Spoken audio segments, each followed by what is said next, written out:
Welcome back. Episode 12 and 4.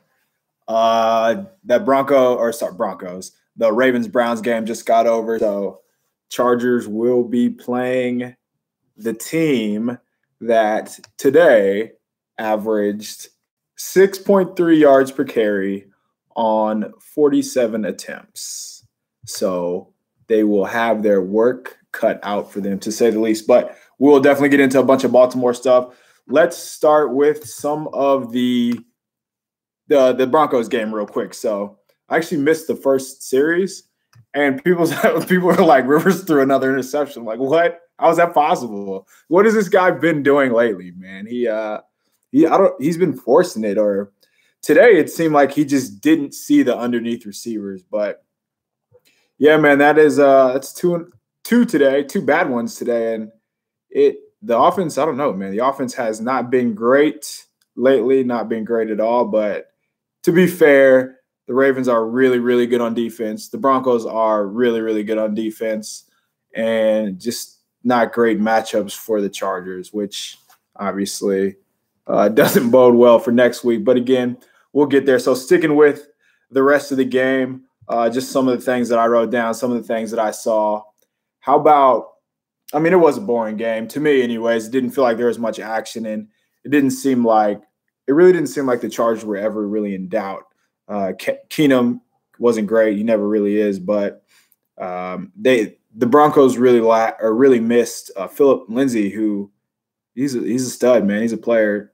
He rushed for over 1,000 yards this year, and just gives him like a different level of explosiveness that just really makes the Broncos go. But their offense struggled because of it. How about back-to-back plays by our favorite Jalil Adai, man? Or not back-to-back, but it was a penalty that was called back. It was like a 54-yard run by Royce Freeman, who is the furthest thing from a speedster. And Adai took a terrible angle, and luckily it was Holding, who the Broncos were holding the shit out of Bosa today, man. They couldn't block him, and it was good to see. So sacks are essentially as good as or holding calls are essentially as good as sacks, and they just did a really, really good job of just basically beating him off the line of scrimmage, and Bowles just had no answer for Bosa today. So really good to see this version of Bosa as opposed to the last one where they played Denver and he was just only coming on the field on third downs. But yeah, the thing about the Garrett Bowles, so he held Bosa the very next play, like he was talking shit, and then the very next play, he held him again. So, like I don't understand that. I don't understand how you can be bad, because Bowles isn't very good. How you can be bad and just continue to talk trash, and that's something Adai does. But yeah, he took a terrible penalty on that play later in the game, on like back-to-back plays where I honestly have never seen the receiver who caught the pass was number 11 off the Broncos. I've never seen that player in my life before. And he goes up, makes a play, they catch it, or he catches it. And then the interception where Hayes Pillard actually made a really good play. He dove and tipped the ball in the air, fell right into Adai's lap, caught it. Adai made a couple moves to get away from the offense, which is now the defense, and he looks over to Des King, looks over. He's like arm's length away, decides I'm going to pitch it to him. What the hell, man? Like, what are you thinking? Who does that? That doesn't even happen in like backyard football. But when I say it seems like he's trolling at this point, there's just so many things that he does wrong. And I saw that he went out, but I don't know exactly how many plays he missed, but yeah, I don't think he's going anywhere, and he's going to have a bullseye on his back, that's for sure. So what I imagine the Ravens will do, just like they did last time, is try to get Adai in some one-on-one situations where it's him and Lamar, and that happened 3 times I think last game, and he just didn't have a prayer, man. Which it's a tough matchup for just about anybody, but yeah, there's nothing. Is there anything scarier than asking Adai to tackle Lamar in the open field? No, there really isn't, because it happened on one of the longer runs he had last game where Adai came charging up, and Lamar's like, okay, turns this way, and then just runs up. Yeah, it's rough, and that's what they ask their safeties to do. So you have to be pretty athletic, and as you can see by watching 2 plays from Adai, not very athletic. Jatavis injured. How bad is that for the Baltimore game? So I don't know, what was Jatavis. Is he out for next week too, or like what is his diagnosis? I don't know what happened, but if that is the case, yeah, that's very big. Just because they get a lot of pressure on, just like that little backside flow where they're able to chase from the weak side, whether it's Jatavis, Phillips, Derwin, Melvin Ingram, even on the line of scrimmage, where they do get a lot of pressure, and they actually were able to make some plays chasing from the backside. So, yeah, that'll hurt because obviously just on one of the game-ending plays against the Ravens, the Chargers had a play where it was Kyle Emanuel, and Kyle Emanuel pressed the hole, like did his thing, but they just lack that gear that you need against that's just a speedy team like Baltimore. So, yeah, he's a big deal. I wish I knew what his injury was. I wish I knew if it was just if they held him out just because they knew the game, just didn't matter at all. Just speaking of injuries too, how did you guys feel about Melvin Gordon being in the game in the fourth quarter when like it's easy to do that in hindsight, but you have like a big screen in your stadium and you can see that the Chiefs game and the Raiders game, it was like 20 – I don't know what the final score was, but for most of the game, it wasn't even close. So the game was 35-3. So right when it was probably 21-3 or 28-3, whatever they did, I mean, why are these guys in the game right now? The defense played like with 3 minutes left into the game. The offense, Phillip Rivers came out of the game with 5 minutes in the fourth quarter, but Mike Williams and Keenan Allen were still in the game. Like that doesn't make any sense. That's after he pulled the first string offensive line was not in the game. So I don't know. I don't know what that was about, but you kind of feel for Gordon, man. It's tough to get nicked up, to have your ankle rolled. Hopefully he's able to bounce back. I wish I knew his diagnosis too, but hopefully he's able to bounce back next week because, they need those hard yards, those tough yards. And Gordon's done a good job of just turning a little obviously he does the most on these sweeps when there's nobody in his way, but he does a really good job of turning these negative 2-yard gains or just 2-yard gains into 4 or 6. So they're going to need the tough yards. Lamp did play. I think Lamp only got 2 series. I really wasn't paying attention much at the end there. I kind of switched it to that Baltimore game. So I'm not too sure how Lamp did, but I mean, you can watch Dan Feeney play for 5 snaps, honestly, and you can pretty much see that it would be very tough for Lamp to be worse than that. But that's just not something that's not going to happen at this point of the year anyways, unless an injury happens. And at the very end of the half, you saw Feeney get rolled up, and I was wondering, man, maybe Lamp's going to be forced to play, but that didn't happen. Feeney came back out. So, and you never want to wish injury on somebody either. But I thought the defense did their thing again today, man. I thought they have been carrying the offense, honestly, for a couple games now. Well, I would say 2 games, obviously the Ravens, in clutch situations or when they needed them most. But Broncos, if you look at their stats, so only 6 yards a pass, 3.3 yards per rush. They did a really good job against the Broncos because Case Keenum can hurt you, and they still do have weapons, even though they are young. They have some playmakers, man. So, and divisional game too. So holding the Broncos to 5 yards of play is pretty good. The not good is you yourself having 5 yards. But just getting back to the defense, man. The Broncos committed 11 penalties, and I feel like a handful of those were because just the defensive line, like Bosa, just committing those holding calls, and those are as good as sacks. So even though if they don't get sacks, you just saw those penalties mount up. That play where Emmanuel scored a touchdown, that was a pretty heads-up play by Des King, and I never really like to see guys going in at players when they're basically helpless, like defenseless. But that's why you do, because you can force turnovers and fumbles like that. So good to see Des King. Just seems like he's always around the ball making plays, man. Phillips had another strip where Phillips is just playing his ass off this year. I think he's pretty good, man. I think I've seen them use him as a deep safety, and I really wonder why that doesn't happen more. So just, I mean, that the role that Phillips plays, like on passing downs, is not easy because you have to basically guard two receivers underneath and kind of pick your poison. But if you want a sure tackler who can run, put Phillips deep and let him be the guy that comes up and makes plays. But then again, he's your linebacker. Like, he's your de facto linebacker at this point too. So they're in a tough situation just with the linebacker depth. And I actually really like the idea of using one of these safeties as a linebacker, quote unquote. That's what they did with Rayshawn Jenkins today, actually. So Rayshawn Jenkins, the play that Baltimore scored on a touchdown last week, the Broncos tried to do that twice today, and Jenkins did a good job of just running with the receiver. So I wonder if we see him more against Baltimore, if they try to go smaller, which Baltimore kind of punched him in the mouth. But we'll see, man. We will see how that goes. Hope to wake up and start playing better before it's too late. Yeah, these slow starts are killer.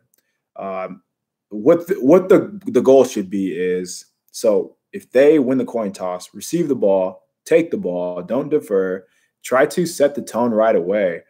I think so. I don't want to make it seem like Eckler is this knight in shining armor, but I do think like he will be able to make a difference, even if it's 2 plays. If he's able to break 2 plays, and if he's able to bust like 20-yard runs, like just something like that, where the Chargers are able to flip the field, that will be important for them. So that'll be interesting to see how they use Eckler, since they didn't have him last time. But I think he can make a difference underneath. I really do. I think the Chargers' team speed is noticeably different than the Ravens on defense. And I don't think they did a good job last week of that. I think it was just, they honestly just sent receivers running down the field. It seemed like a Norv Turner offense, honestly, with the linemen. They just didn't have much of a chance. And Rivers, by the time Rivers would get like to the back of his drop, somebody was in his grill ready to hit him. And the receivers weren't even like 10 yards down the field. So I expect to see a lot different game plan, or I mean, you would think so anyways, but we shall see. Only one 5 seed has reached the Super Bowl.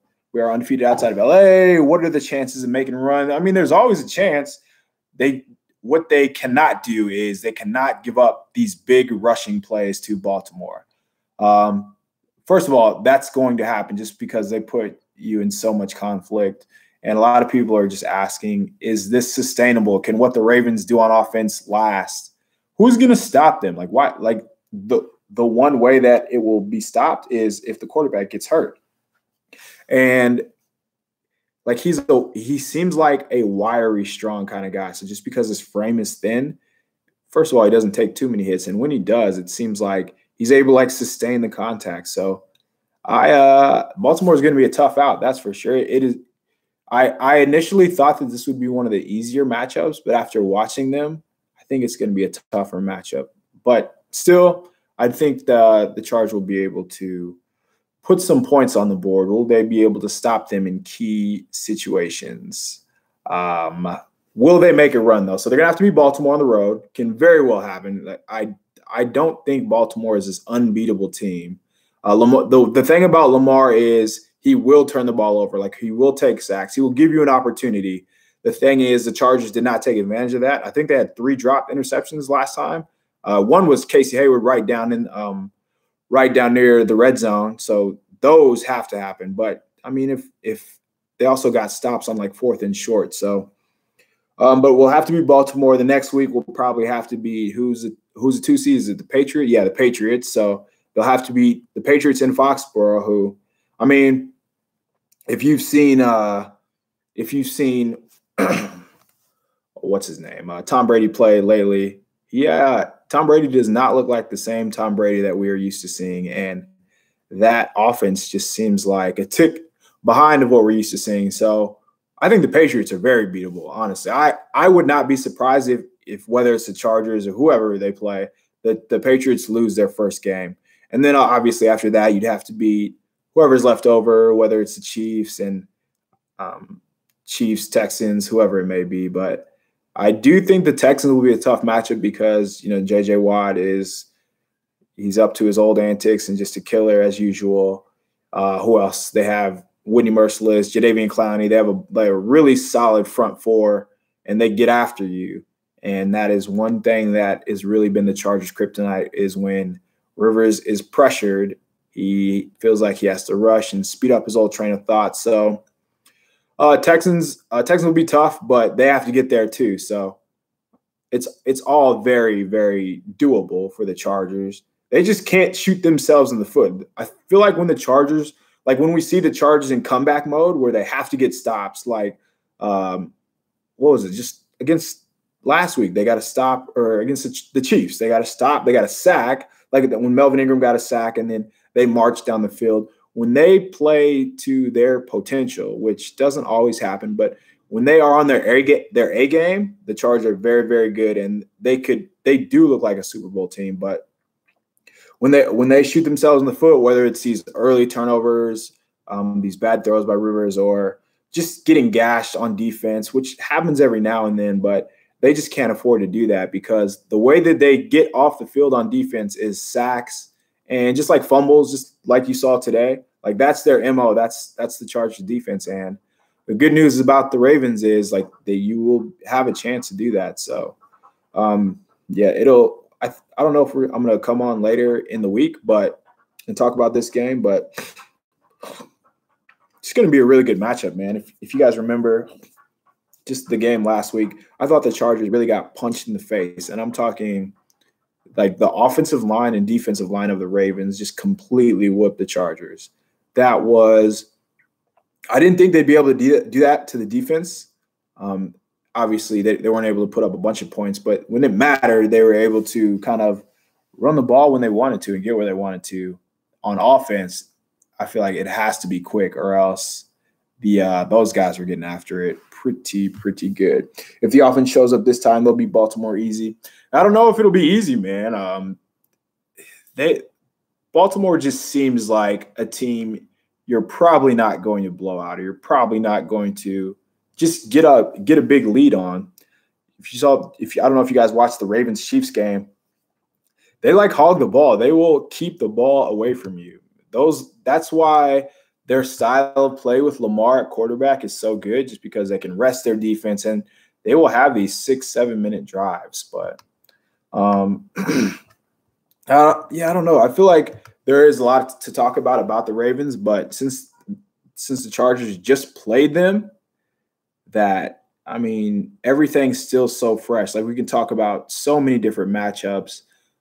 It really is going to come down to, does Rivers have longer than 2.5 seconds to make a play? Will somebody step up on the perimeter? Because Baltimore does have a really good secondary, and Jimmy Smith is really, really good. I wonder if he's going to – I don't think he fouled Keenan last time. But they also – so something else that we probably talk about is just how much the refs played into a hand in the game last Saturday, because on both sides of the ball, and this feels like it's been going on all year, not just in Chargers games, just how bad the refs are. They missed a couple calls on Keenan, the OPI.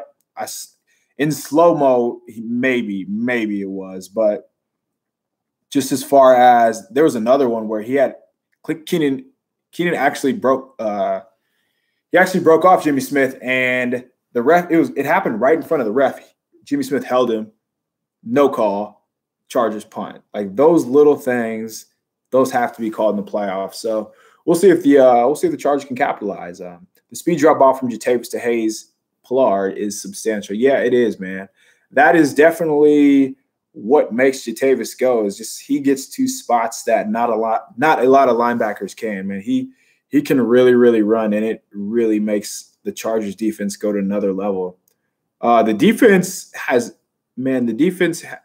probably is like a top 8 unit in the NFL, which if you said that at the start of the season, I feel like if you told me that they were going to be a top defense at the start of the season, I would have told you that they would have made the playoffs because that's what they needed. I thought they only needed to be like in the upper 12, top 10 to 12, just kind of keep them at bay and just like we've seen all year, make timely plays. But they've been better than I thought. They've been a lot better than I thought. They've got a really good contribution from the guys inside, whether it's Mebane. I thought Mebane's played very, very well the last month or two when he has been out there.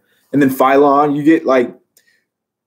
get these contributions from guys that are basically not going to play a lot of snaps, but that's what you need. It can't just be Joey Bosa. And I actually don't think Melvin Ingram played too well today, and that's just going based off memory. But it can't just be those two all the time. So to be able to get spot plays from these D linemen, that's really good to see. Speaking to the Chargers, plan versus Cleveland. Game plan similar to Cleveland with jet sweeps and power running game to keep the ball. Yeah, the thing is, man, you have to convert at doing those. And the Browns' offensive line is a lot better than the Chargers' offensive line. Something that a lot of people don't talk about with Baker's success is he usually has like a lot of time to throw, and like their running lanes are really, really nice. I would take the Browns' offensive line over the Chargers every day of the week. But you still have to run the ball. You still have to be able to run the ball. They're gonna have matchups where it's one-on-one. The running backs are just gonna have to make something happen, man. They had some space underneath in the passing game last week against the Ravens. So I remember Tyrell had a couple crosses.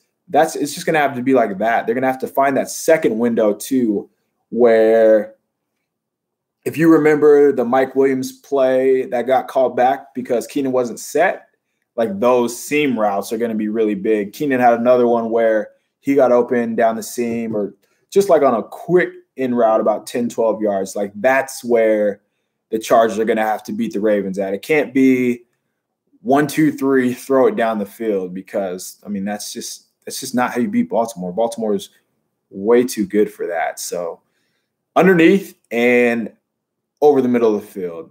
And then when they do go underneath, whether it's Eckler, Gordon, Jackson, whoever it may be, if they are able to make somebody miss, that's just what they have to do. Somebody has to step up because the Ravens are a good defense, man. They're a good tackling defense. They get into throwing lanes a lot too. That's another thing why I guess that's probably why they didn't they weren't able to go underneath. Or if you saw last week, the guys are getting their hands in throwing lanes on Baltimore's defense. Like they're just well trained. And shoot, the interception today by Baker Mayfield at the very end of the game, that was somebody just reading his eyes, getting in the throwing lane. They do a lot of good stuff. They are a really good running team. If you have to stop the run early, make Lamar throw the ball. Make Lamar throw the ball over 30 times. Get them into these third and long distances where like any QB run is out of the picture. But if it's 3rd and 5, they have in the playbooks wide open. That's when it's tough, man. That's when they are pretty tough to beat. But at the same time, you have to make plays on offense. But we'll see, man. So I don't know. I think, guys, I might get out of here for now, and I think I might be back on Thursday or Friday, and we might talk more matchups and have some more injury updates for now. So here, my drink of choice today. Let me show you real quick.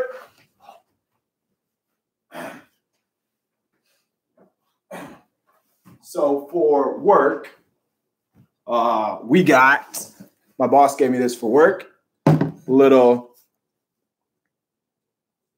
Scotch action. Macklin. What I do is throw that. You guys are probably gonna hate this. Some sort of whiskey and some hot chocolate, just because it gets cold at night. So that's my 3-drink minimum podcast drink of the day.